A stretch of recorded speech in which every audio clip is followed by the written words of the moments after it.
नमस्कार दोस्तों, स्वागत है आप सभी का PWIIT JAM CSIR NET YouTube channel पे। आई होप सो आप सब बहुत स्वस्थ होंगे, आप अपने एग्जाम में लगे होंगे बिल्कुल जोरों शोरों से, क्योंकि CSIR नेट का डेट अनाउंस हो चुका है। 18 दिसंबर को आपका एग्जाम होने वाला है CSIR नेट दिसंबर 2025 का। तो उसी सिलसिले में आज अपन इस वीडियो में मिल रहे हैं। आज हम इस पूरे वीडियो में डिस्कस करेंगे 2 महीने में ऐसा क्या करें क्या ना करें, बड़ी मुश्किल है क्या करें या ना करें, है ना। तो ये दो जो टैग्स हैं, क्या करें या क्या ना करें, ये बहुत इंपॉर्टेंट और डिसाइडिंग फैक्टर है फॉर CSIR नेट। और उसमें क्वालिफाई करने के लिए JRF में, नेट में कई बच्चे फंस जाते हैं, नेट में JRF में कुछ मार्क्स से रह जाते हैं। इन सारे पैरामीटर्स पे आज अपन चर्चा करने वाले हैं और आज मैं आपको कुछ बातें बताऊंगा, आप उसको फॉलो करिएगा, आपको जरूर फायदा मिलेगा। ठीक है, आइए आगे चलते हैं। तो ये आप टाइटल देख चुके हैं, CSIR नेट दिसंबर 2025 वाले एग्जाम में लास्ट 60 डेज में अपन क्या करें। आइए स्टार्ट करते हैं। तो ये पूरा CSIR नेट दिसंबर 2025 वाले स्टूडेंट्स के लिए रहने वाली है पूरी वीडियो।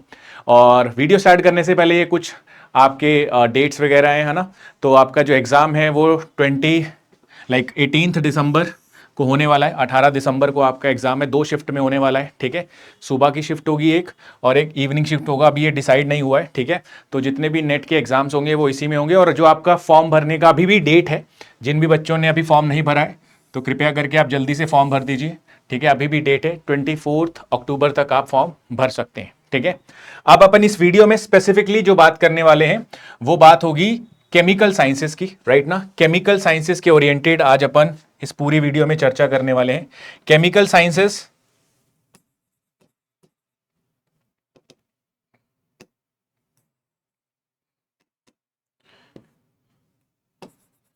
बात करते हैं केमिकल साइंसेस की।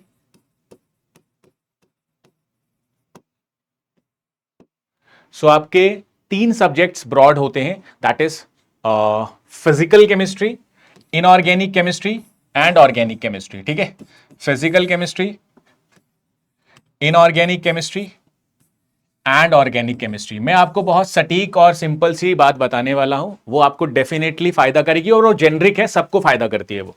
देखो, यहां पे फिजिकल, इनऑर्गेनिक, ऑर्गेनिक लिखा है, तीनों ही केमिस्ट्री के पार्ट हैं और तीनों में जो भी चैप्टर्स होंगे सब CSIR नेट में पूछे जाते हैं, इसीलिए सिलेबस में दे रखे हैं। पहली चीज तो ये क्लियर करो। इसका मतलब ये है कि आप जो फिजिकल में जो भी चीज पढ़ रहे हैं वो भी आएगा, इनऑर्गेनिक में जो भी चीज पढ़ रहे हैं वो भी आएगा, ऑर्गेनिक में जो चीज पढ़ रहे हैं वो भी आपको दिखने वाला है एग्जाम में।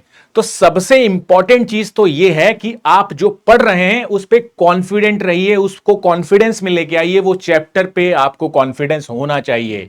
सवाल अगला यह है कि सर कॉन्फिडेंस कैसे दिखाएं हम किसी भी चैप्टर पे। तो मैं सबसे पहले तो यह बताता हूं कि आपको अगर कोई भी चैप्टर आप पढ़ रहे हैं तो उसमें 3 स्टेप्स जरूर होने चाहिए। पहला, जो भी आप थ्योरी या जो भी आप नोटबुक या जो भी आपने नोट्स वगैरह बना रहे हैं उसको फॉलो करिए, जहां से भी आप पढ़ रहे हैं उस पे स्टक रहिए, एक सोर्स पे रहिए। पहली बात तो ये।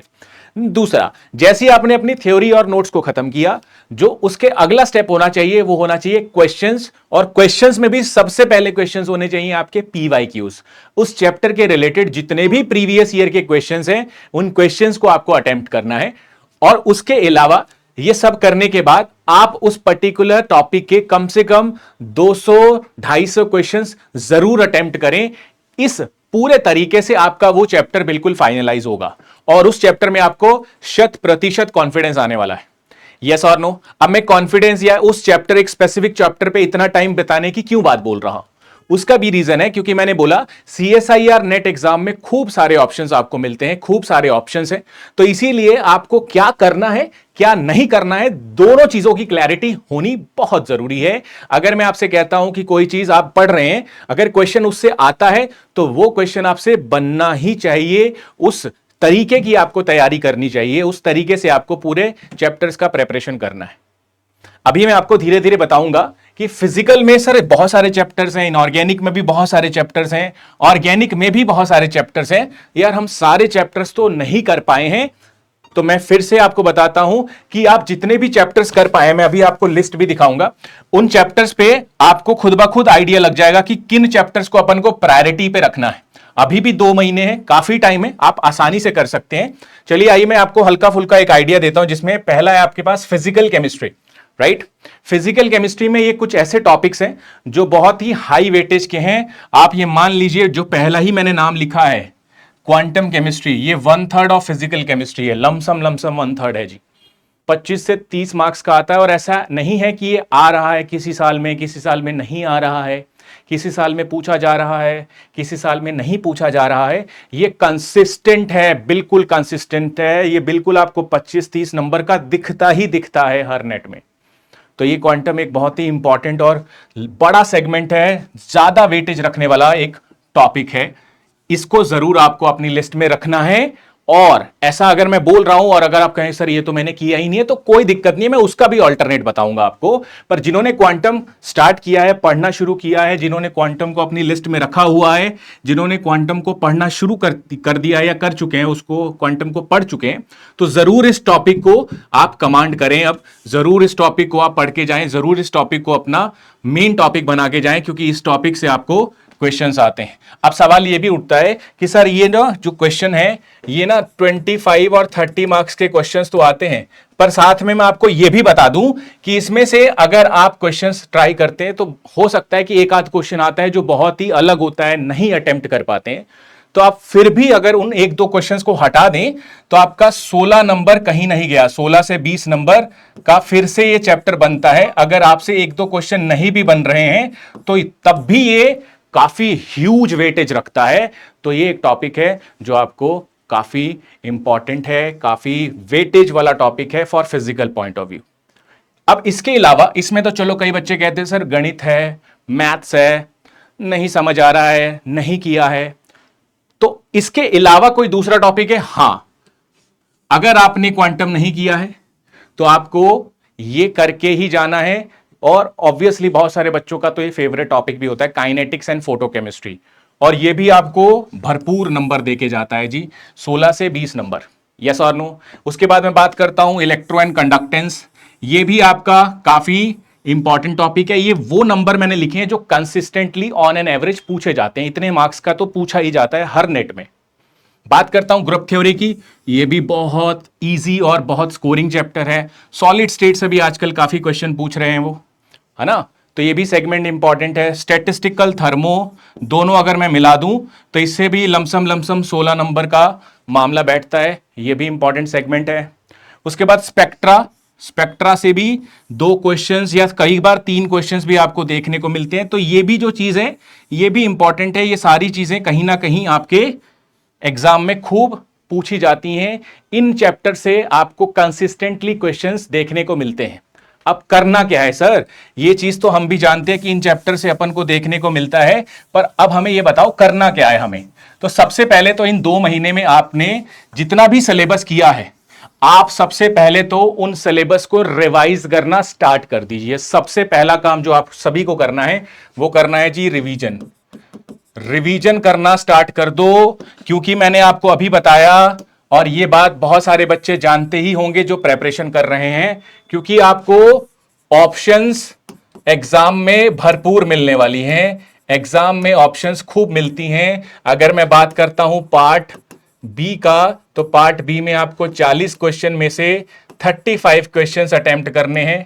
और अगर मैं बात करता हूं पार्ट सी का, तो पार्ट सी में आपको फिर से मैं बात करता हूं जी 65 क्वेश्चंस में से आपको 25 क्वेश्चंस अटेम्प्ट करने हैं। तो आप देख लीजिए 60 क्वेश्चंस में से 25 क्वेश्चंस आपको अटेम्प्ट करने हैं। तो आप देख लीजिए कितना ज्यादा ऑप्शनल ये पेपर है। तो उस सेंस में हमें जो सबसे इंपॉर्टेंट पिलर पे काम करना है वो है रिवीजन उन चैप्टर्स का जो अभी तक हम कर चुके हैं। एग्जाम के पास आने के बाद ऐसा ना हो कि सर मुझे जो मैंने पहले पढ़ा है वो भूल चुके हैं सर। तो वो चीज मैं आपको पहले ही अलर्ट दे रहा हूं, आपको रिवीजन स्टार्ट कर देना है। रिवीजन करने का तरीका मैंने आपको बताया। आप अपने नोट्स पढ़िए, फिर उस नोट्स में कुछ इंपॉर्टेंट पॉइंट्स हैं उनको निकालिए, और फिर उन चैप्टर्स के रिलेटेड पीवाईक्यूज जरूर सॉल्व करिए। ये आपका रिवीजन स्ट्रेटेजी होना चाहिए। जब आप रिवीजन करें तो आप एक्स्ट्रा क्वेश्चंस भले मत लगाइए, आप स्टार्टिंग में नोट्स प्लस पीवाईक्यू एक स्लॉट अपना रिवीजन का इस तरीके से निकालिए। यस और नो? नोट्स इंपॉर्टेंट पॉइंट्स वहां से लिखिए और पीवाईक्यूज करिए। इस तरीके से पहले आप एक एक करके अपने उस सारे टॉपिक्स को रिवाइज कर लीजिए जो अभी तक आपने कंप्लीट किए। अब रिवाइज करने के लिए कई बच्चे ऐसे पूछते हैं कि सर हम आगे वाले चैप्टर्स भी कवर कर रहे हैं और पीछे रिवाइज भी करना है, तो यार दोनों के लिए टाइम नहीं मिल रहा है। तो मैं आपको उसका भी एक सॉल्यूशन देता हूं। आप पर वीक एक चैप्टर रखिए, पर वीक 1 चैप्टर। हर एक चैप्टर को एक हफ्ता, लमसम जो बड़े चैप्टर्स हैं। छोटे वाले चैप्टर्स को तो आप इजीली निपटा देंगे, जो बड़े चैप्टर्स हैं। अब बड़े चैप्टर्स में जैसे मैंने अभी एग्जांपल दिया आपको, बड़े चैप्टर्स में जैसे क्वांटम, काइनेटिक्स प्लस फोटोकेमिस्ट्री, है ना, electrochemistry, group theory, solid state.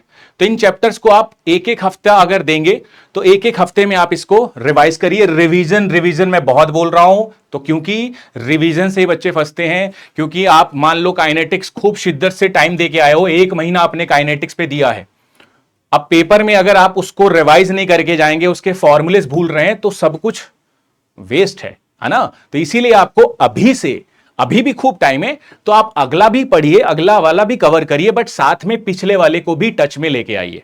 Yes और नो? तो रिवीजन इज अ की। पर वीक 1 चैप्टर, जो बड़े बड़े चैप्टर्स हैं उसके अकॉर्डिंग आप अपनी जो रिवीजन है उसको पर वीक पर चैप्टर पे कन्वर्ट कर सकते हैं। दूसरा पॉइंट जो मैं आपको बहुत इंपॉर्टेंटली बताने वाला हूं, और वो है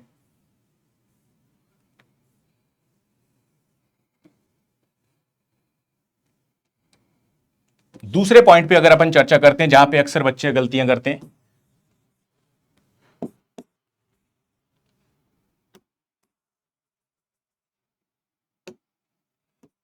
तो रिवीजन के अलावा आपको रेफरेंस बुक करने की बहुत इच्छा रहती है कि सर रेफरेंस बुक के क्वेश्चन करने हैं सर, रेफरेंस बुक के क्वेश्चंस करने हैं सर।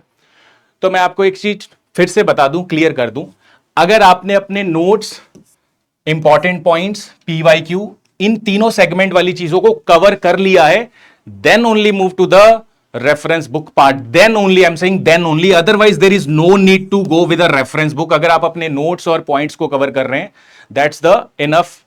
कि अगर आप अपने नोट्स को पढ़ पा रहे हैं, पीवाईक्यूज कर पा रहे हैं, इंपॉर्टेंट पॉइंट्स कवर कर पा रहे हैं, तो आप अपने रेफरेंस बुक वाली चीज को कर सकते हैं। Otherwise there is no need to do the reference books, है ना। आप अपने रेफरेंस बुक को फॉलो ना, क्योंकि इतना टाइम भी नहीं है आपको। पहले आप अपने सिलेबस को कवर करिए। जिन भी बच्चों ने ऐसा कर लिया, या जो ड्रॉपर है, जो दोबारा से नेट दे रहे हैं, वो इन चीज को फॉलो कर सकते हैं, राइट। तो पहला आप रिवीजन करिए। दूसरा, कुछ ऐसा एक्स्ट्रा पढ़ने की जरूरत नहीं है, स्टिक टू द बेसिक। जो चल रहा है, जो चीज आपने पढ़ी है, उसी पे फोकस रहिए, ठीक है। तो मैंने आपको अभी फिजिकल में कुछ इंपॉर्टेंट चैप्टर्स के बारे में बताया है। अब इसको बताने का जो कारण है, मेन कारण ये है, आप अपनी एक खुद की लिस्ट बनाइए चैप्टर्स की। ये आपको करना है। इस चैप्टर में आपको, या इन लिस्ट में वो चैप्टर्स रखने हैं जिनका हाई वेटेज हो, जो आपने कवर किया हो। अब जरूरी नहीं है मैंने हाई वेटेज बोला तो जितने भी सब 20-22 नंबर के चैप्टर सब आप रख दो, ऐसा भी पॉसिबल नहीं है। क्योंकि आप अगर मान ले किसी ने क्वांटम नहीं किया, तो आप मान लो मैंने कहा कि क्वांटम नहीं किया सर मैंने, छोड़ दो, कोई बात नहीं, छोड़ दो। फिर आप इन चैप्टर्स को खूब अच्छे से करो, क्योंकि इनका सम करोगे तो लमसम उतने ही नंबर देके जाएंगे आपको। तो आपको ऐसा नहीं सोचना है कि सर मैंने एक चैप्टर नहीं किया तो क्या मेरा होगा कि नहीं होगा। आप दूसरे चैप्टर्स पे फोकस कीजिए। फिर एक चैप्टर नहीं हो रहा है, छोड़ दो। 2 चैप्टर नहीं हो रहे, कोई बात नहीं, आप उनके ऑल्टरनेट्स ढूंढो। ऑल्टरनेट कैसे ढूंढना है? जैसे ये 25 नंबर का है, तो ऐसे छोटे छोटे चैप्टर चूज करो जो आपको 25 नंबर तक देके चले जाए नंबर। यस और नो? तो ये वन ऑफ द तरीका है, ठीक है। तो आपकी एक लिस्ट तैयार हो जानी चाहिए। वो लिस्ट मैं नहीं दूंगा, क्योंकि वो लिस्ट मेरे अकॉर्डिंग होगी। आपको अपने अकॉर्डिंग लिस्ट बनानी है, और वो लिस्ट बनाने का मैंने तरीका आपको बताया। आप अपने इन चैप्टर्स के अकॉर्डिंग वेटेज देख लो, और जो जो चैप्टर्स आपने करें उनके अकॉर्डिंग आप इनमें से चैप्टर सेलेक्ट करो और उस लिस्ट में रखो। फिर उस लिस्ट पे स्टक रहो। उस लिस्ट के जितने चैप्टर्स होंगे उन सब पे आप एफिशिएंसी बढ़ाओ, उसको ऑलमोस्ट ये एटलीस्ट इस प्रोसेस से तो गुजारो। नोट्स, इंपॉर्टेंट पॉइंट्स, पीवाईक्यूज, ठीक है। ये थे फिजिकल के कुछ इंपॉर्टेंट टॉपिक्स। अगर मैं बात करता हूं ऑर्गेनिक केमिस्ट्री के, तो ऑर्गेनिक केमिस्ट्री में रिएजेंट है, रिएक्शन मैकेनिज्म है, नेम रिएक्शन है, खूब सवाल आते हैं। आपने जब जब ऑर्गेनिक का नाम सुना होगा ये 3 टॉपिक तो सबसे पहले बोले जाते हैं, reagent, reaction mechanism, name reaction. इसके अलावा तो भैया कोई ऑर्गेनिक का वजूद ही नहीं है। तो मेन जो सेगमेंट्स हैं, reagent, reaction mechanism, name reaction, इनसे देख सकते हो आप ऑन एन एवरेज इतने मार्क्स का, मतलब ये भी अगर मैं बोलूं तो almost half of the organic chemistry है, हाफ से भी ज्यादा ही है कंट्रीब्यूशन इसका इन चैप्टर्स का।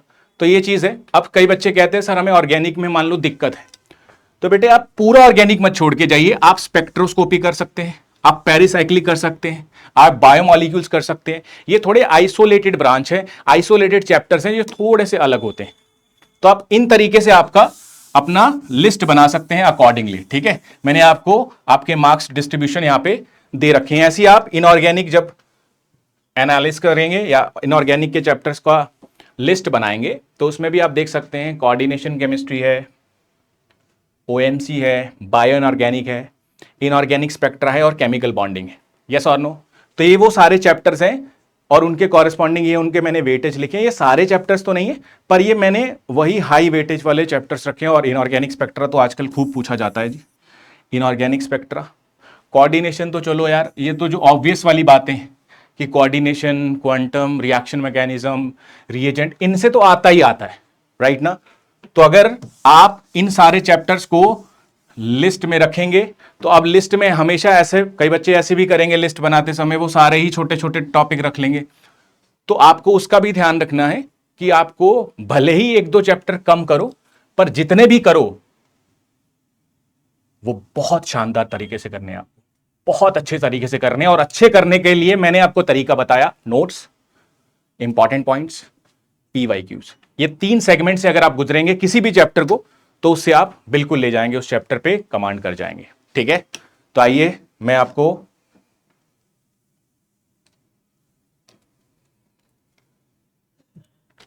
आज की इस सेशन की समरी दे देता हूं। हमने क्या क्या डिस्कस किया आज। तो मैंने आपको पहले ही बताया हाई वेटेज टॉपिक के बारे में, मैंने आपको थोड़ा सा आइडिया दिया। सिलेबस एनालिसिस करना बहुत ज़रूरी है। जो अभी तक आपने सिलेबस देखा होगा, नो डाउट स्टार्टिंग में बच्चे सीधा फोकस करते हैं कि हाँ हमें सिलेबस कवर करना है, ये करना है, वो करना है। बट हम आपको स्टार्टिंग में यही बताते हैं कि आप 1-2 महीने रुक जाइए, आप खुद ही स्ट्रेटेजीज को समझने लग जाएंगे। और वो यही है कि सर सारा करना जरूरी नहीं है, पर जितना करो शानदार तरीके से करना है वो। ठीक है, तो हाई वेटेज टॉपिक्स इनको देखो, अभी मैंने जो दिखाया है उनके अकॉर्डिंग लिस्ट बनाओ और उन पे वर्क करो। अभी 2 महीने खूब समय है जी, आराम से आप कर सकते हैं। फिर उसके रिलेटेड पीवाई की क्वेश्चंस बहुत जरूरी हैं। उसके बाद previous year marks distribution analysis, वो चीज मैंने अभी आपको बताई कि किस तरीके से आपको किस चैप्टर में कितने नंबर आएंगे, उसके अकॉर्डिंग भी आप सारी चीजें देख सकते हैं। ठीक है, small chapter high marks.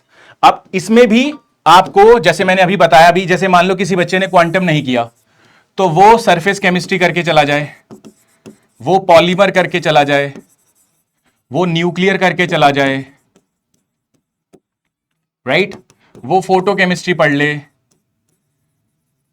Plus एक छोटा सा टॉपिक कोई भी ग्रुप थ्योरी कर ले, तो आपको लमसम उतना ही वेटेज देके चला जाएगा जितना क्वांटम देता है। अब मेरी बात समझे? तो इस तरीके से आप अपने स्मॉल चैप्टर्स को मिलाएं मार्क्स के अकॉर्डिंग, और फिर उसके अकॉर्डिंग आप चीजों को आगे लेके जाएं। अब मैं आपको क्यों बोल रहा हूं कि ये चीजें आपको करनी है, इसका कारण क्या है, क्योंकि आपको ही पता है कि आपने कौन से चैप्टर्स किए हैं, कौन से नहीं किए हैं। बट मैं आपको तरीका बता रहा हूं कि किस तरीके से अब अपन 2 महीने अपनी स्ट्रेटेजीज को लेके चलेंगे, और ये चीज बहुत इंपॉर्टेंट है ना? क्योंकि एग्जाम में ऐसा होता है कि हम पढ़ तो लेते हैं सारा कुछ, पर रिवाइज नहीं किया होता तो याद नहीं आता है वहां पे, और यही आपको लास्ट मोमेंट पैनिक क्रिएट करेगा। तो ऐसा नहीं करना है। तो आराम से, खूब समय है, आप एक टॉपिक पर वीक उठाइए, निपटाइए, आगे बढ़िए। ओके, उसके बाद मल्टीपल सोर्सेस पे वर्क मत कीजिए, है ना? मल्टीपल सोर्सेस का मतलब कि इधर उधर आप अपने नोट्स पे स्टक रहिए, जो भी आपके टीचर्स बता रहे हैं उतना आप करिए, सफिशिएंट है। ठीक है, और एक स्लॉट जरूर निर्धारित करिए for recording, like you can say revision के लिए आपको करना ही करना है वो। अगर आप रिवीजन कर रहे हैं तो आप उन सभी बच्चों से आगे हैं जो आगे नया पढ़ रहे हैं, जो रिवीजन नहीं कर रहे हैं। जो बच्चे रिवीजन कर रहे हैं वो हमेशा आगे रहेंगे, क्योंकि उन्होंने जो पढ़ा है उस पे वो 100% कॉन्फिडेंस दिखाएंगे ही दिखाएंगे। और ये पूरी टर्म या ये पूरा एग्जाम कॉन्फिडेंस का ही गेम है, क्योंकि इसमें फिर से वही चीज कि क्या करें या क्या ना करें, वही कहानी है इसमें। क्योंकि ऑप्शंस खूब सारे आएंगे तो आपको कंफ्यूज हो जाएगा कि सर कौन सा करना है कौन सा नहीं, और इसीलिए आपको सेलेक्टिव रहना है और उस पर कॉन्फिडेंस दिखाना है। ठीक है जी, चैप्टर सेलेक्ट करिए, उन पे काम करिए, बाकी आप लोग अपनी मेहनत करते रहिए, मेहनत का फल जरूर मिलता है, टेंशन वेंशन लेने की जरूरत नहीं है। आराम से स्ट्रेटेजीज बनाइए, धीरे धीरे उन पे काम करेंगे तो स्पीड अपने आप बढ़ेगी, स्पीड अपने आप बढ़ेगी। यस और नो? खुद ब खुद स्पीड बढ़ने लग जाएगी। अगर आप एक हफ्ते में एक चैप्टर पे स्टक हो गए, आपने वो करना शुरू कर दिया, तो आप देखेंगे कि धीरे धीरे धीरे धीरे आप एक हफ्ते में 2 चैप्टर 3 चैप्टर ऐसे निपटा रहे होंगे। यस और नो? तो आप इस पे इंप्लीमेंट करिए। आई होप सो ये वीडियो आपके लिए फायदेमंद रहेगी। बहुत बहुत शुक्रिया, थैंक यू।